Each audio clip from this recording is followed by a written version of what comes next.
to Larry Bailey, Awesome Technologies, Inc. It is Tuesday at 4 p.m. Eastern, and that means you guys are grabbing a nice drink. You're sitting back.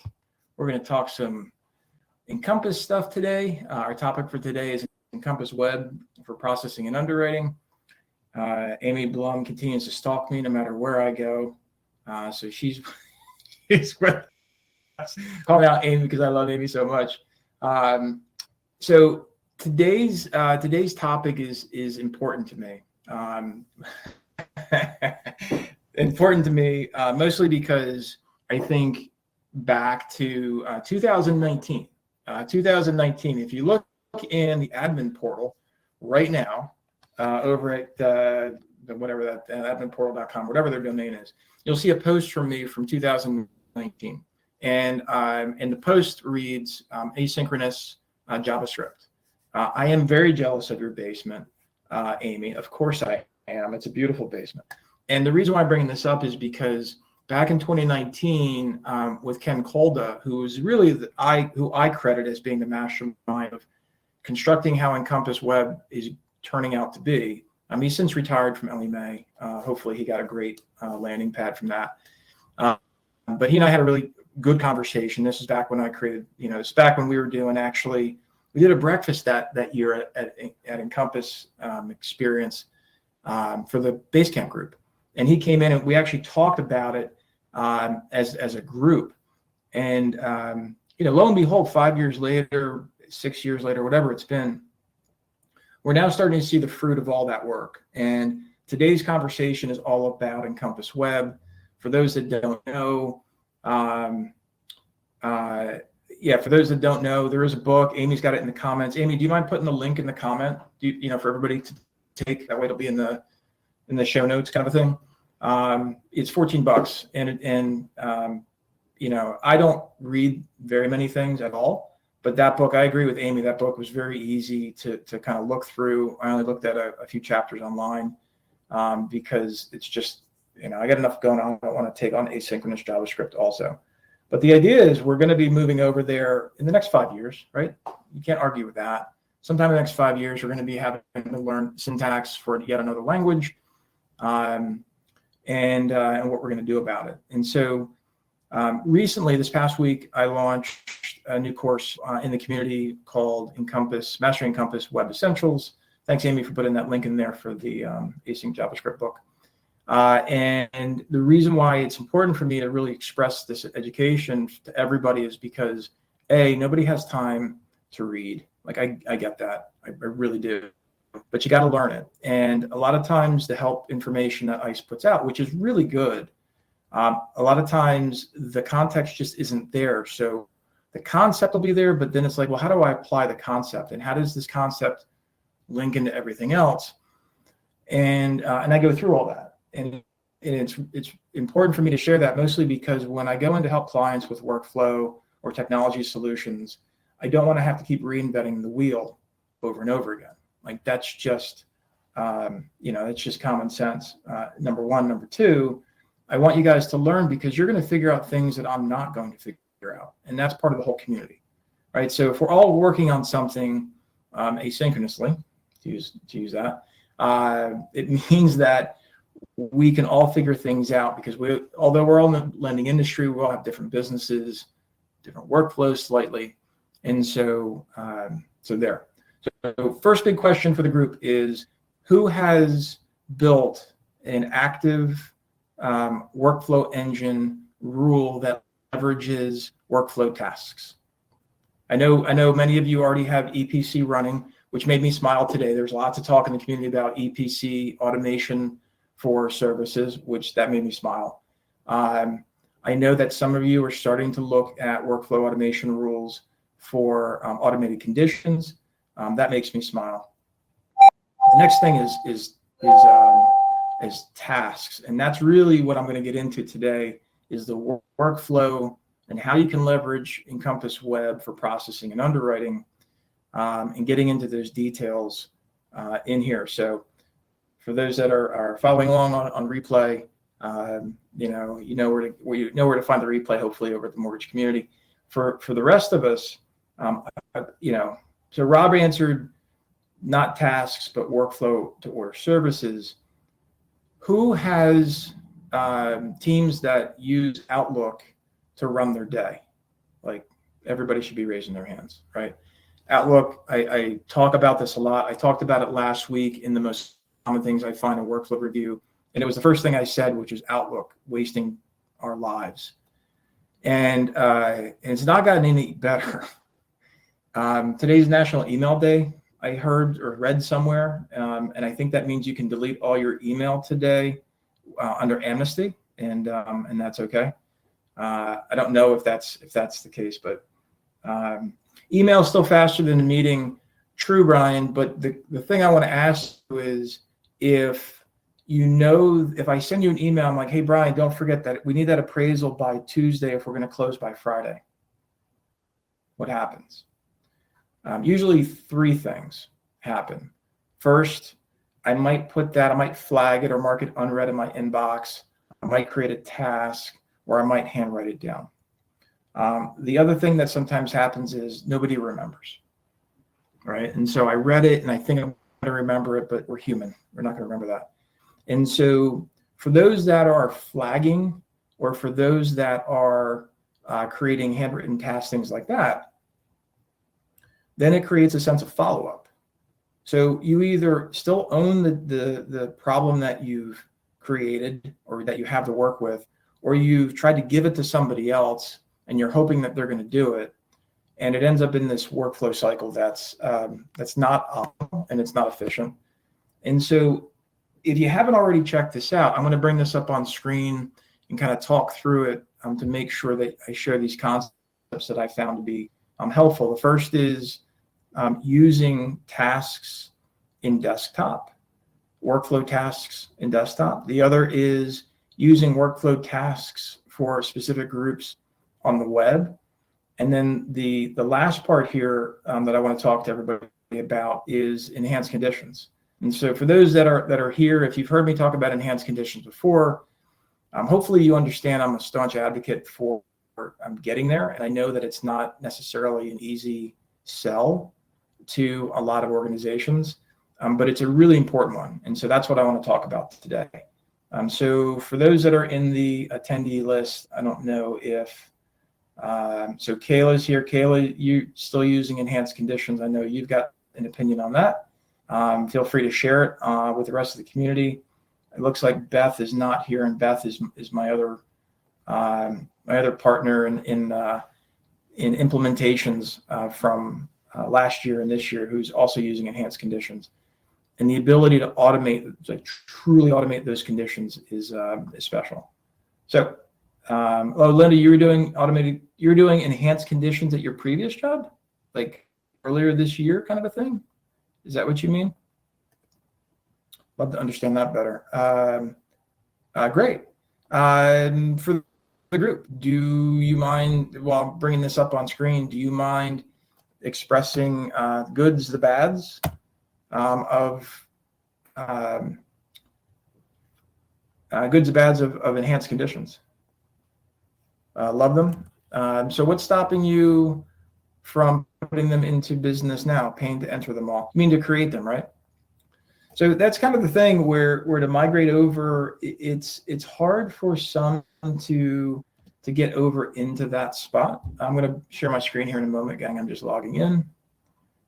So let's go ahead and share this screen. I want to make sure everybody kind of gets this notion of what we're talking about. So the good news is, before we get to conditions, I want to talk about a couple of things, first of all. So in 24.1, when it comes to processing and underwriting, if your workflow is to notify people of things, I will make sure you're aware that you can use notification templates now with web settings, and you can come over here and choose internal roles, multiple if you want. And you can also add additional regular as well as CC or even BCC directly in the UI. So if you haven't seen this yet, welcome. It does have a limit here of 256 characters for the description. This is the name of the template. but this is the full HTML. If you want to write a full HTML email, rock on, great stuff. How you send these is through process automation. And this is where it gets interesting, because I'm going to go ahead and save this as a test for group. Let's see here, test. And we need email address. Let's go ahead and get rid of this.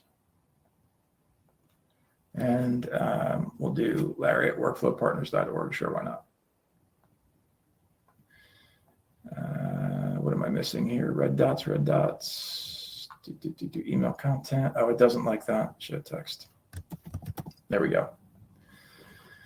All right, cool. So we've got our template created. Now, if we get down into workflow rules, when we come over, if you haven't seen these already, Workflow Engine, aka workflow rules, are extraordinarily dynamic, is what I'll say. So if we create this rule for in here, you can use tagging. The one thing I'll remind you is that you can't search through these. So even the settings analyzer tool from AI, which is the most advanced settings analysis tool out there, we can't get to web settings yet because ICE hasn't made getting to web settings accessible to outside resources.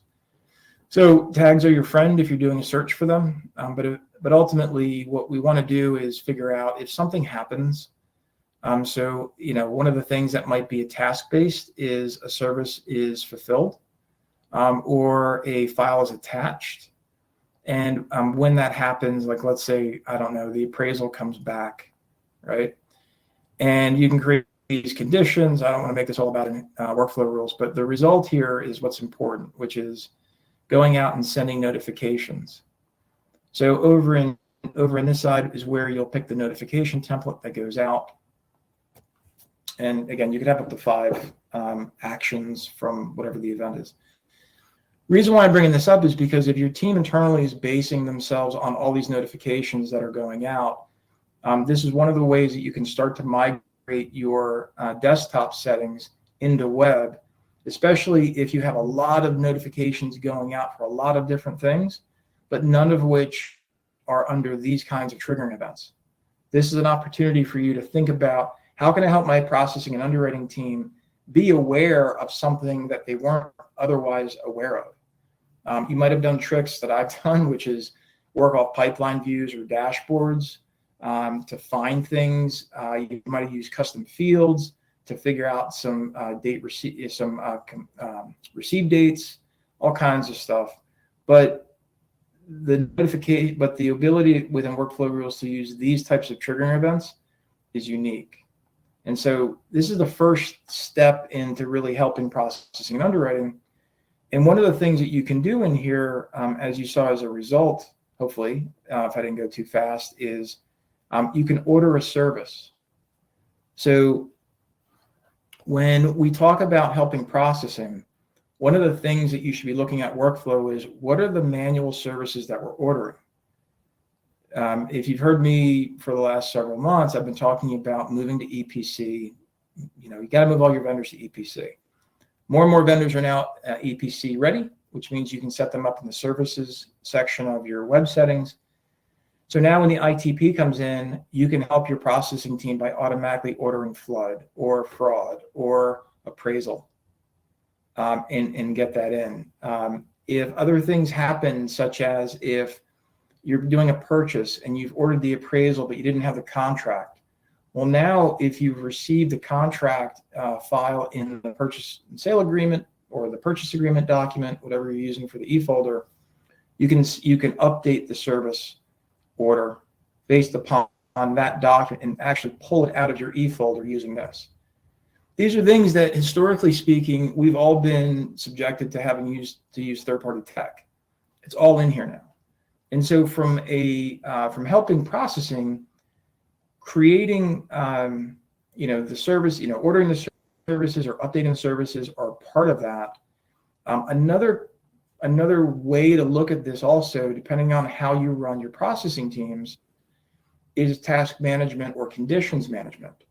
Now, it's not extraordinarily common for processors to work off conditions. Why? Because nobody wants processors to be able to clear conditions. right? So it's important to remember that when we go through, when we go through our settings, one of the reasons why I'm a huge proponent to enhanced conditions, and Linda, I don't know if you guys did this or not, but when we get into our enhanced conditions, we have these condition types. So this is what's out of the box. You don't have to keep any of this, but you can have, submit the underwriting conditions. And when you go into here, if you create that category, that condition type, you can make sure that if a condition is for that condition type, only the processor can mark it as received, reviewed, or, cleared or waived, whatever status that you want, whatever tracking status that you want. That's brand new. So Linda did that. Linda, successful, good workflow. Processors loved it because they could see exactly what they were missing, right? And there was no questions about it. Linda, what was the company you used to work at? If you don't mind sharing. If you don't want to share, then don't. But I'm just curious because they sound like they were absolutely ahead of the ball, which is great. And Mortgage Financial, I'm not familiar with them. If anybody else is, great. So sort of, okay. I don't know what that means. Anyway, this is what's going to help your processing team in one regard if you're condition-based. Now, if you're task-based, which again, some companies like the idea of working off a task list because that's what they're used to. You can go through in web settings and you can build out your tasks under workflow management and going in here in your task templates. It's important to understand the concepts of workspaces because the workspace is where the task lives. It's also important to recognize that the workspace UI is different on the web versus on desktop.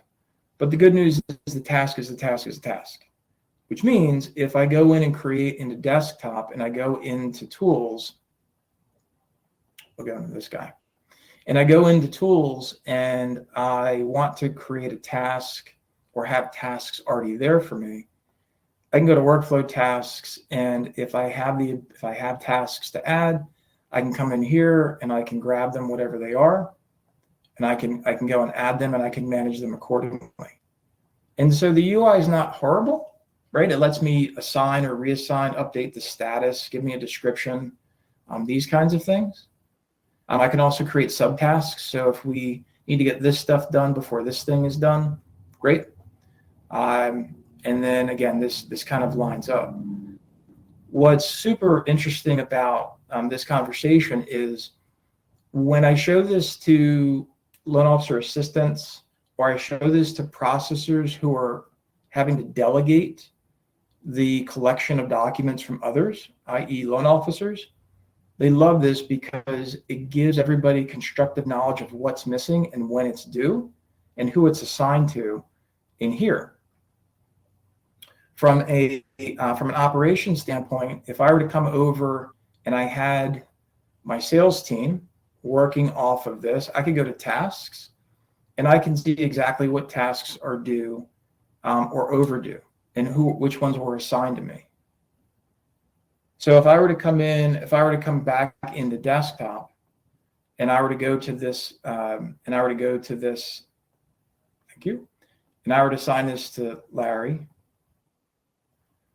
So if I had a notification template set up, I would have immediately got a notification. And now I've got this other task down here.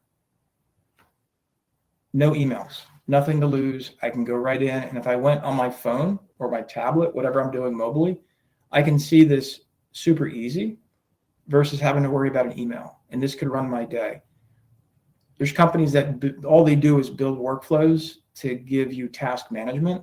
And that's a big deal for processing. So for me, the big thing that I want to really, for everybody on this call, anybody watching this, my instructions to you are go in and look in your, on the web, looking to see what you're doing for notification templates to help your processing team be aware of things in ways that you couldn't otherwise do, especially if you're using third-party tech. Start to unwind that so that you can rely upon native things is my position. And then as you go through there, decide how you want your processing teams to really function. condition management is totally fine, but if they're having to have somebody else bird dog or go get those documents, a good way to manage that is by task. So anybody have any questions, comments on that kind of a thing? If you do, throw it in chat. If you want to come up on stage and talk about it live, let me know in the chat and I'll bring you up on stage. You don't have to come on video. It can just be audio if you want.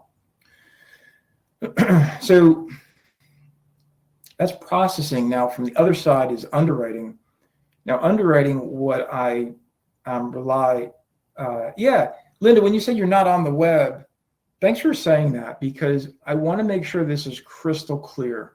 You don't have to be using Encompass Web to leverage everything we're talking about today. And I hope I'm conveying that clearly.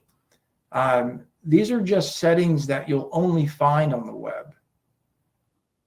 Everything that we're talking about here today, everything I showed you is available to be used for desktop. Everything. The exception is if you wanted to have the task pipeline, yes, you've got to go to the web to see the task pipeline. But you don't have to do that at all. You can just live in desktop all day, but you won't find workflow rules in desktop. They're only on web settings. You won't find notification templates and other things that are in here, task templates, etc. All these settings are in the web.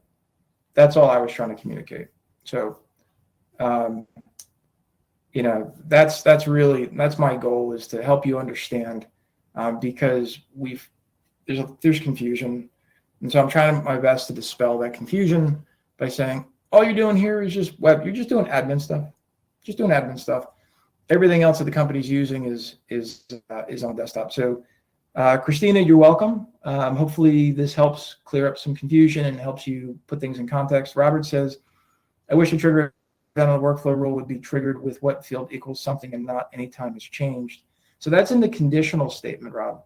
So think about this. You want to go into, so what Rob's saying is, in workflow rules, our triggering event is field modified, and let's just say it's 2, right? Any change, right? This is what Rob's talking about.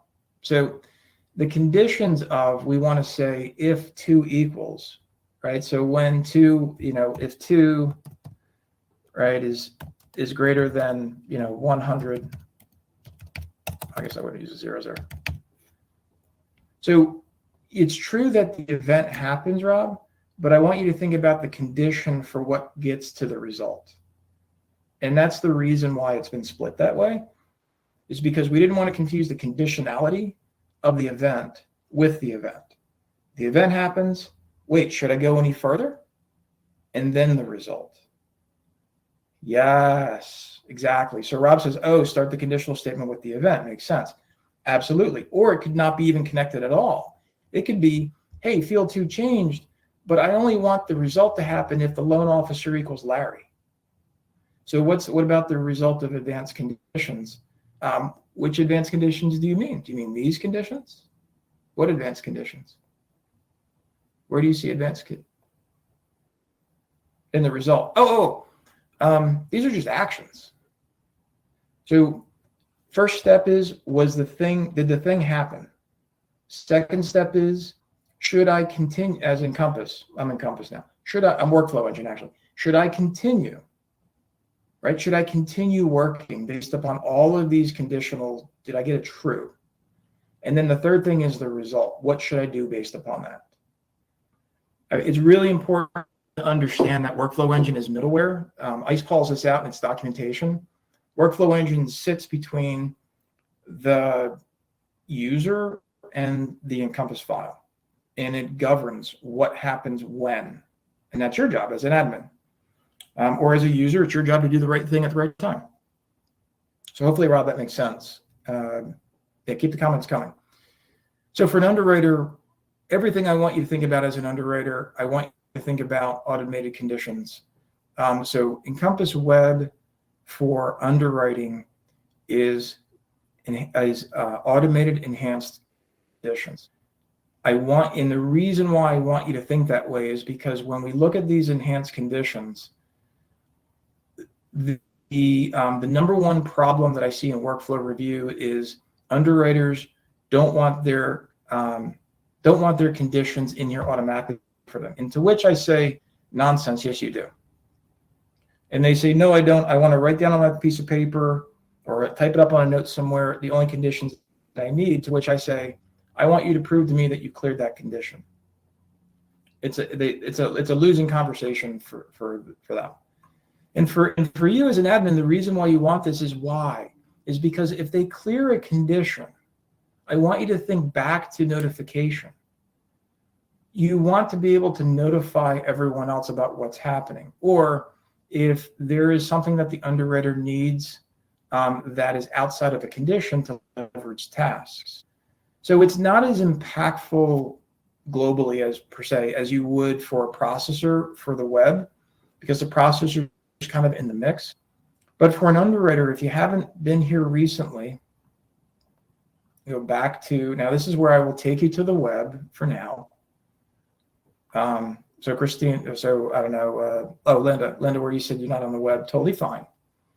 But in 24.1, ICE did roll out eFolder for the web. And so it's not there, Larry, eFolder, thank you. So it'll look familiar, but different.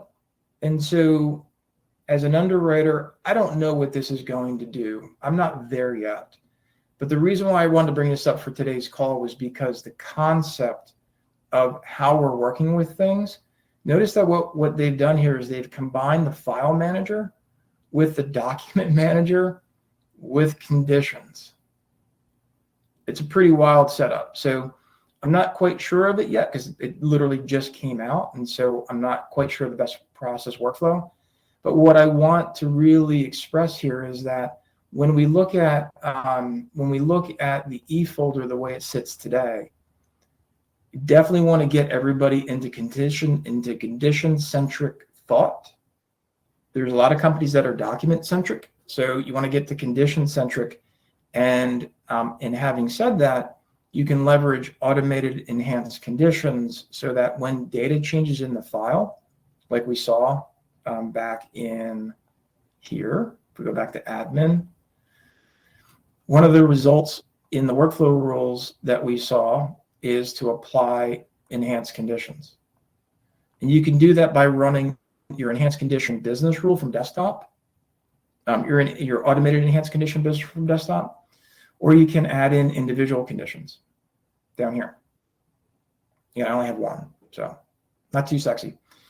But the idea is we can come in here and help underwriters know exactly what's going on so that if data changes, right? So if the data changes and it goes from property type, somebody yell at me, what's the field ID for property type? Whatever the property type field is, that's on the transmittal summary, because there's two of them, right? So when one of them changes, thanks Rob, save the day here. Tell me the field ID. So when that field ID changes, wait, it's on there.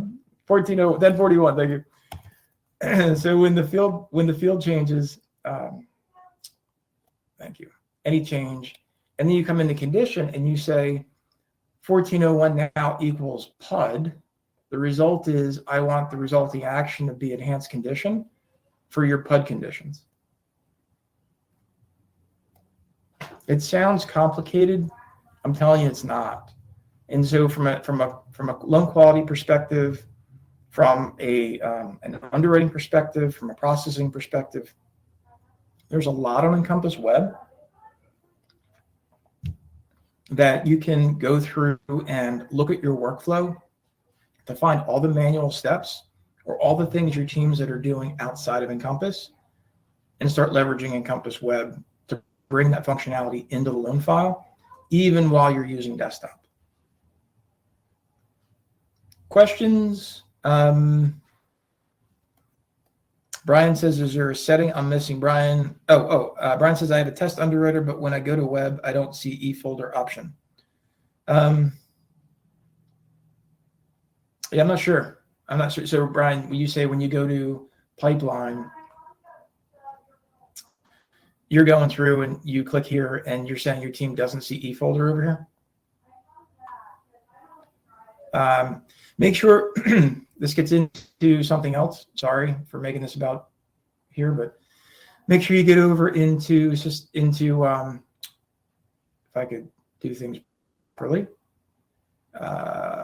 Company user setup, go to left loan nav and your default should be on here, but make sure you've got that set to default and make sure you don't have some other loan left nav that has conditions off. That's the only thing I can think of. Brian, on your side. So just go check loan left nav templates to make sure you don't have something acting weird. Linda says, so you would enter those on enhanced conditions, business rules, or is this just a workflow on the web? No, those are, so in desktop, what you do is it's a combined experience. So in desktop, what you're going to do is you're going to go to business rules and you're going to go to automated enhanced conditions. So if you can build your automated enhanced conditions set here to the way you want it for like PUDs or I don't know, purchase, refi, condo, Florida, who the hell knows? Any of that stuff, you can build your automated enhanced condition rule here, and then you use a workflow engine to fire it. Does that make more sense, Linda, the way I'm explaining it that? Hopefully. Cool. Again, we're going to be talking about all this. I forget what next week's topic is, honestly. I can look it up. But starting with May and June, we're going to be doing, I'm going to be doing how to conduct your own health check. And I'm going to be going through each one of these settings generally and explaining some different things of what you should go look for within your own settings, that kind of a thing. Rob, you can definitely enable SSO for web logon. Just do me a favor when you do that. Please make sure you go into, I don't know why I click personas.